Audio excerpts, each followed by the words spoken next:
नमस्कार, स्वागत है आप सभी का। आप देख रहे हैं न्यूज 18 मध्य प्रदेश छत्तीसगढ़। आपके साथ मैं हूं अपर्णा। मौसम वक्त हो गया है हमारे छत्तीसगढ़ का। शुरुआत कर रहे हैं बड़ी खबर के साथ। छत्तीसगढ़ बोर्ड के कल जारी होंगे नतीजे। कल 10वीं और 12वीं के नतीजे जारी किए जाएंगे। दोपहर 12:30 बजे रिजल्ट रिलीज किया जाएगा।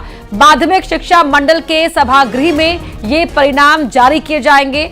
माध्यमिक शिक्षा मंडल अध्यक्ष रेणु पिल्ले परिणाम घोषित करेंगी। आचार संहिता की वजह से इस बार शामिल नहीं होंगे शिक्षा मंत्री। माध्यमिक शिक्षा मंडल सचिव पुष्पा साहू ने इस बात की जानकारी दी है। कल दोपहर 12:30 बजे ये रिजल्ट जारी किया जाएगा। 10th क्लास और 12th क्लास का 10वीं और 12वीं के छत्तीसगढ़ बोर्ड परीक्षाओं के नतीजे कल सामने आ जाएंगे। 12:30 बजे का समय है। 12:30 दोपहर जब ये रिजल्ट जारी किया जाएगा। माध्यमिक शिक्षा मंडल के सभागृह में ये परिणाम जारी किए जाएंगे। मंडल की अध्यक्ष रेणु पिल्ले परिणाम घोषित करेंगी।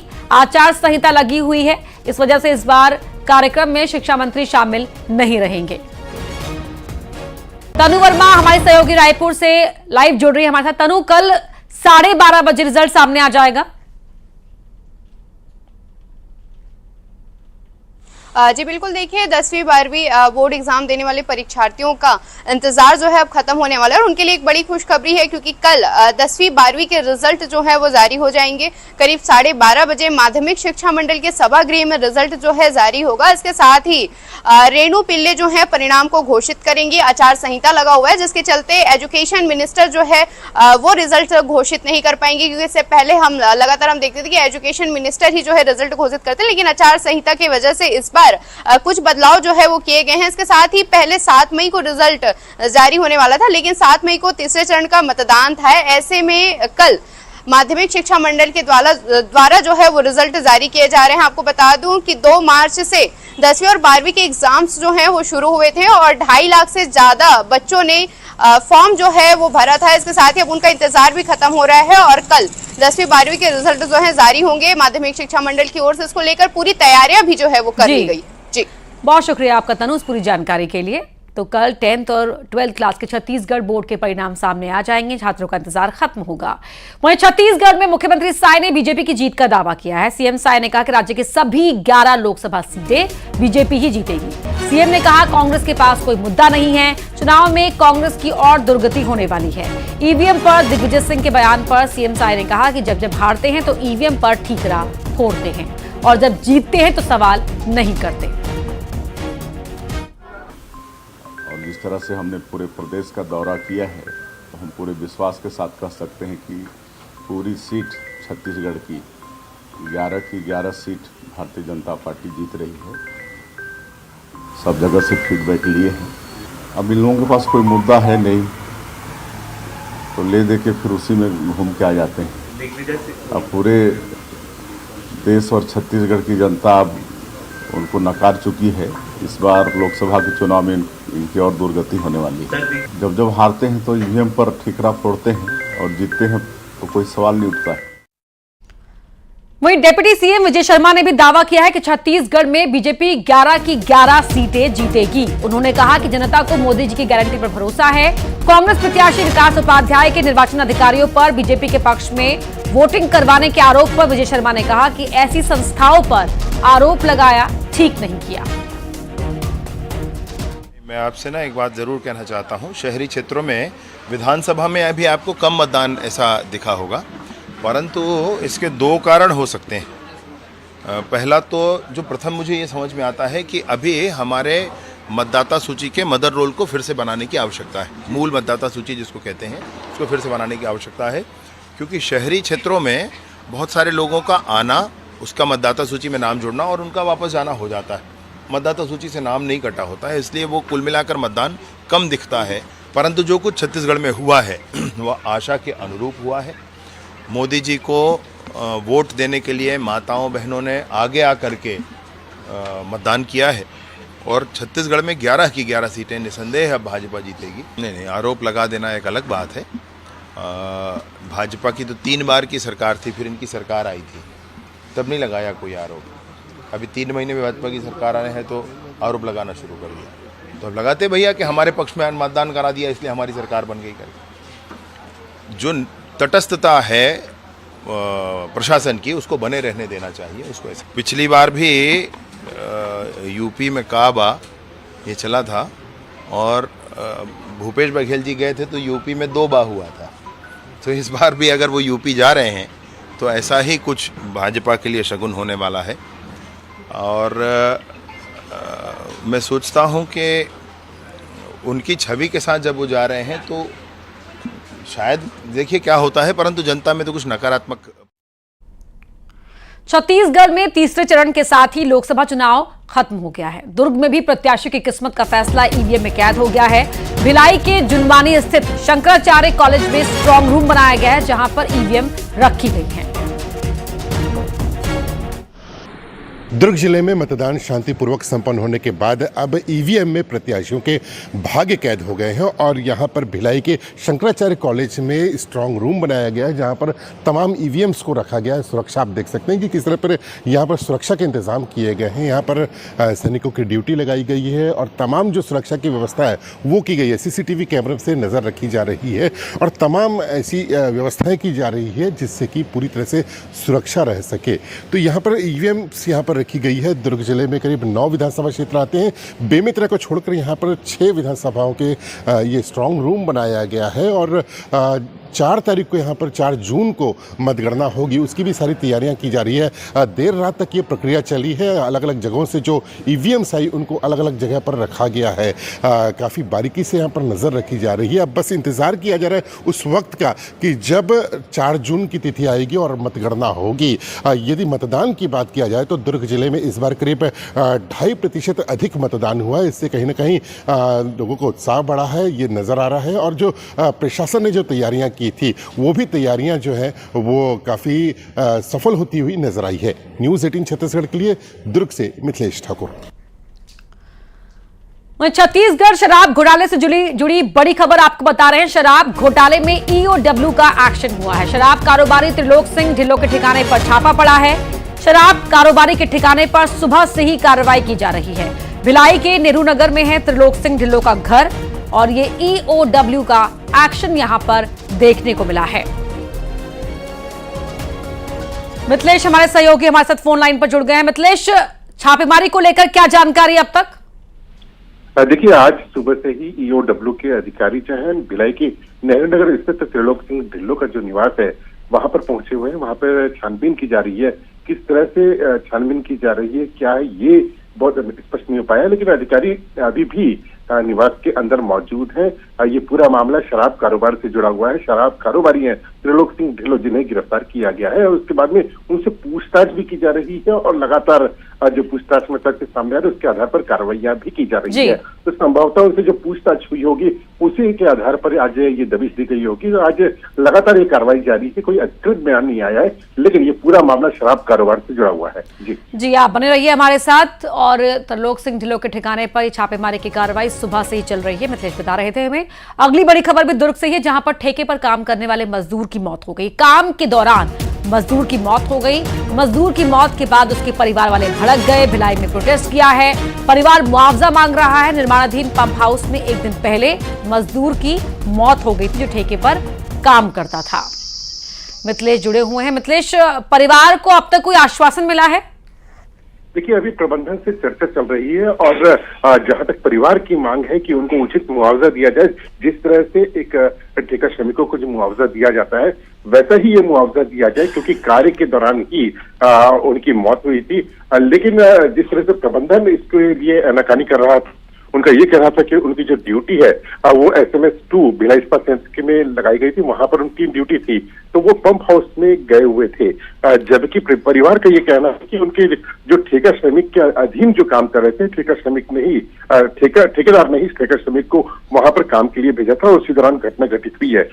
यही विवाद चला आ रहा था। अभी लगातार चर्चा चल रही है, लेकिन उचित मुआवजा देने की मांग को लेकर अभी भी परिवार डटा हुआ है। जी, बहुत शुक्रिया आपका इस जानकारी के लिए मिथिलेश। अगली बड़ी खबर सूरजपुर से है, जहां ससुराल में महिला की मौत के बाद पुलिस ने महिला के पति को गिरफ्तार कर लिया है। पति के दूसरी महिला के साथ अवैध संबंध थे, जिनका विरोध करती थी पत्नी। पति ने गला दबाकर पत्नी को मौत के घाट उतार दिया। मृतक महिला के मायके के लोगों ने शव थाने में लाकर प्रदर्शन किया था। झिलमिली थाना क्षेत्र के करौंदा मुड़ा गांव का ये मामला है, जहां पत्नी की हत्या कर दी गई। पति को गिरफ्तार कर लिया गया। वरुण राय हमारे सहयोगी फोन लाइन पर जुड़ रहे हैं। वरुण, अब तो पति को भी गिरफ्तार कर लिया गया इस मामले में? जी बिल्कुल, जिस तरह से कल पूरे दिन भर ही, क्योंकि कल निर्वाचन का दिन था, तीसरे चरण का यहाँ लोकसभा का चुनाव भी हो रहा था, पुलिस सभी ड्यूटी में लगे हुए थे। इसी दरमियान जो नवविवाहिता है उसकी मौत हो जाती है और जो ससुराल पक्ष के लोग हैं वो कफन दफन करने की भी तैयारी कर रहे थे। ऐसे में जब मृतिका की मां वहां मौके पर पहुंची, उसे संदेह हुआ कि इसकी हत्या हुई है। उसके बाद और भी जो समुदाय के लोग थे वो सभी जाके थाने में इसकी शिकायत की। जो मौजूदा स्टाफ थे उनके द्वारा पोस्टमार्टम के लिए ले जाया गया। पोस्टमार्टम के बाद खुलासा हुआ कि इसकी दम घुटने से मौत हुई है। ऐसे में जो आरोपी है, ससुराल पक्ष के लोग, किसी की भी गिरफ्तारी नहीं हुई थी, तो देर रात को हंगामा भी किए। परिजन शव को लेके थाने पहुंच गए और शव का जब तक आरोपी की गिरफ्तारी नहीं होगी तब तक दफन नहीं करने का वो चेतावनी देते रहे। ऐसे में पुलिस समझाइश के बाद हालांकि परिजन तो वापस लौट गए। ऐसे में सुबह आरोपी की गिरफ्तारी कर ली गई है और आरोपी ने खुलासा कर दिया है कि लगातार जो उसकी पत्नी थी मृतिका, वो उस पर संदेह करती थी अवैध संबंध को लेके, इसी के कारण उसी के दुपट्टे से मुंह दबा के उसकी हत्या कर दी। फिलहाल लिहाजा जो पुलिस जो है वो आरोपी को गिरफ्तार कर जांच कार्रवाई में जुटी हुई है। जी, बहुत शुक्रिया आपका इस जानकारी के लिए। अब खबर धमतरी से है, जहां घर के सामने खड़ी बाइक में आग लग गई। दमकल के आने से पहले ही बाइक जलकर खाक हो गई। आग कैसे लगी इसका खुलासा नहीं हो पाया है, लेकिन जब तक कि फायर ब्रिगेड कर्मी यहां पहुंच पाते, देखिए किस तरह से बाइक आग की लपटों में घिरी हुई है। और इस आग को देखकर फायर ब्रिगेड को इन्फॉर्म भी किया गया, लेकिन जब तक वो पहुंचते तब तक यहां पर बाइक जलकर खाक हो चुकी थी। बाइक में आग कैसे लगी, अभी ये वजह साफ नहीं हो पाई है। घर के बाहर खड़ी इस बाइक में आग लग गई।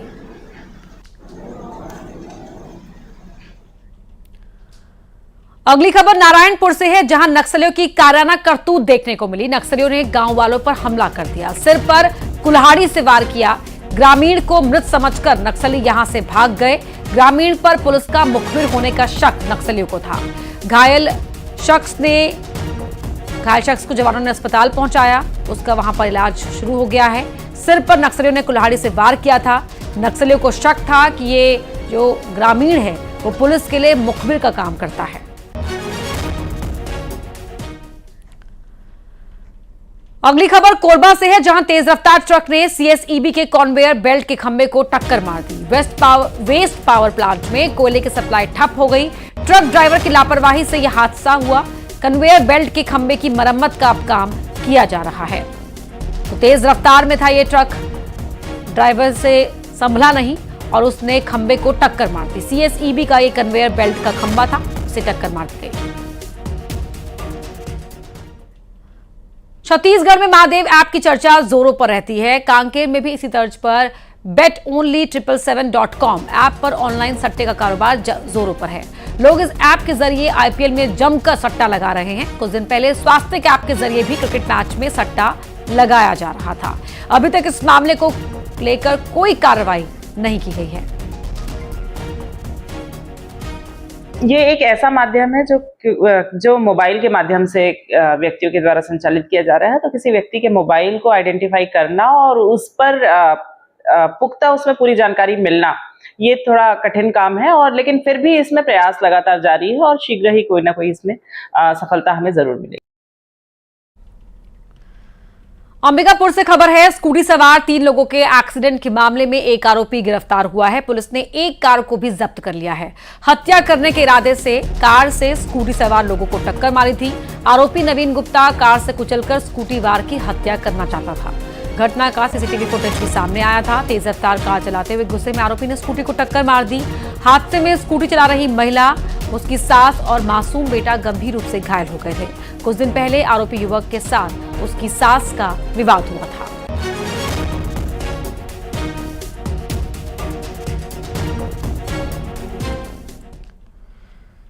सूरजपुर से खबर है, जहां आसमानी बिजली की चपेट में आए पति पत्नी, पति की मौके पर ही मौत हो गई। घायल पत्नी का अस्पताल में इलाज किया जा रहा है। जंगल में पति पत्नी लकड़ी लेने जा रहे थे कि आसमानी बिजली की चपेट में आकर पति की मौत हो गई। पत्नी अस्पताल में एडमिट है।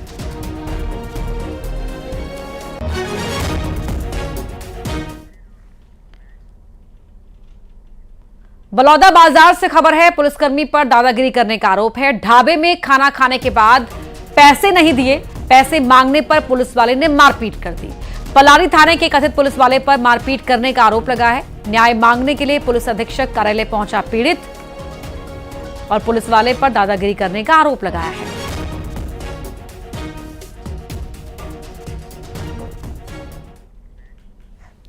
महासमुंद से बड़ी खबर आपको बता रहे हैं, जहां चोरी के जेवर बेचने की फिराक में घूम रहा युवक पकड़ लिया गया है। आरोपी के कब्जे से 90,000 के जेवर मिले हैं। जेवर बेचने के लिए ग्राहक ढूंढ रहा था। सिटी कोतवाली क्षेत्र का यह मामला है।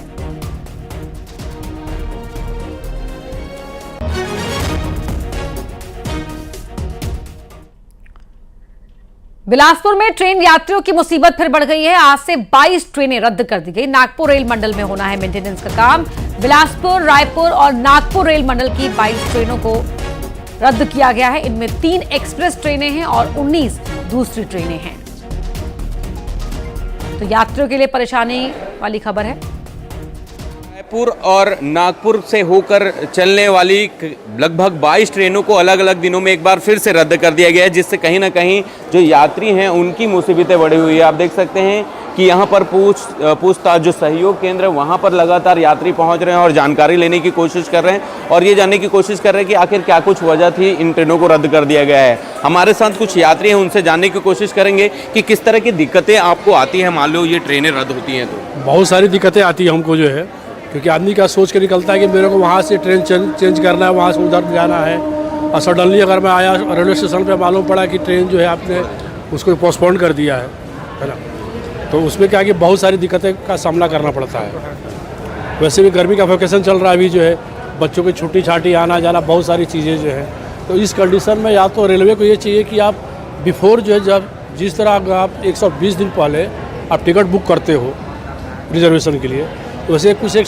टाइम होना चाहिए कि आप बिफोर जो है पैसेंजर्स को आप चाहे जो भी आप उस पर करो, इन्फॉर्म करो। सुबह 6 बजे से बैठे हैं, अभी ट्रेन कोरबा के लिए कोई ट्रेन ही नहीं मिल रही, इसलिए बहुत यात्री परेशान है। रेलवे का ये दावा है कि अधोसंरचना के नाम पर इन ट्रेनों को रद्द किया गया है। आने वाले दिनों में यात्रियों की सुविधाओं को ध्यान में रखते हुए इस तरह के फैसले रेलवे ले रहा है। बिलासपुर से न्यूज़ 18 के लिए उमेश मौर्य। पूर्व मुख्यमंत्री भूपेश बघेल को राहुल गांधी के लिए रायबरेली सीट से लड़ने पर ऑब्जर्वर नियुक्त किया गया, जिस पर पूर्व सीएम और विधानसभा के अध्यक्ष डॉक्टर रमन सिंह ने तंज कसा है। उन्होंने न्यूज़ 18 से खास बातचीत की और कहा कि जिस तरह पिछले 5 सालों में भूपेश बघेल ने छत्तीसगढ़ में जो काम किया है, जिसकी वजह से कांग्रेस की आज ऐसी स्थिति है, और उसके लिए सिर्फ और सिर्फ भूपेश बघेल जिम्मेदार है। पूर्व मुख्यमंत्री भूपेश बघेल को जो राहुल गांधी रायबरेली से चुनाव लड़ रहे हैं उसका ऑब्जर्वर बनाया गया है, इसे कैसे देखते हैं आप? अब ऑब्जर्वर की जवाबदारी दी गई है। छत्तीसगढ़ में 5 साल के कार्यकाल में बहुत बेहतर काम किया, जो आज कांग्रेस की स्थिति बनी हुई है, उसके लिए यदि किसी को जवाबदार कहा जा सकता है तो भूपेश जी है। उसके बाद भी कांग्रेस में आज स्थिति ये है कि जवाबदारी देने के लायक लोग नहीं हैं, इसलिए इस प्रकार के रमन सिंह ने न्यूज़ 18 से खास बातचीत में राजनांदगांव पर भी अपनी बात रखी। छत्तीसगढ़ की 11 सीटों में जिस पर हो रही है राजनांदगांव की, पूर्व मुख्यमंत्री भूपेश बघेल वहां से हैं और आप खुद राजनांदगांव से विधायक भी हैं, राजनांदगांव से आप सांसद भी रह चुके हैं, वहां की तासीर आप बेहतर समझते हैं। क्या लग रहा है, जिससे भी बात करो यही पूछता है कि राजनांदगांव में क्या होगा? राजनांदगांव में क्या होगा ये स्पष्ट मतदान की गिनती के बाद लोगों को समझ में आएगा, मगर राजनांदगांव का तासीर जो है जी, राजनांदगांव के लोगों की रुचि जो है भारतीय जनता पार्टी के साथ हमेशा जुड़ा हुआ है। और ऐसा नहीं है कि एक पूर्व मुख्यमंत्री दुर्ग से आके पहली बार चुनाव लड़ रहे हैं। इसके पहले भी पूर्व मुख्यमंत्री, पूर्व राज्यपाल दुर्ग से आके राजनांदगांव लोकसभा आजमा चुके हैं। मोतीलाल वोरा जी के साथ चुनावी संघर्ष में भारतीय जनता पार्टी के प्रत्याशी के नाते मैं था। अब फिर वापस भूपेश बघेल आए हैं पूर्व मुख्यमंत्री की हैसियत से, तो पिछले बार भी रिजेक्ट किया था और कांग्रेस को हराया था। इस बार भी भूपेश को दुर्ग लौटना पड़ेगा, ये निश्चित है। और आइए अब देखते हैं टॉप 20 खबरें। सीएम साय का कांग्रेस पर तंज, कहा इन चुनावों में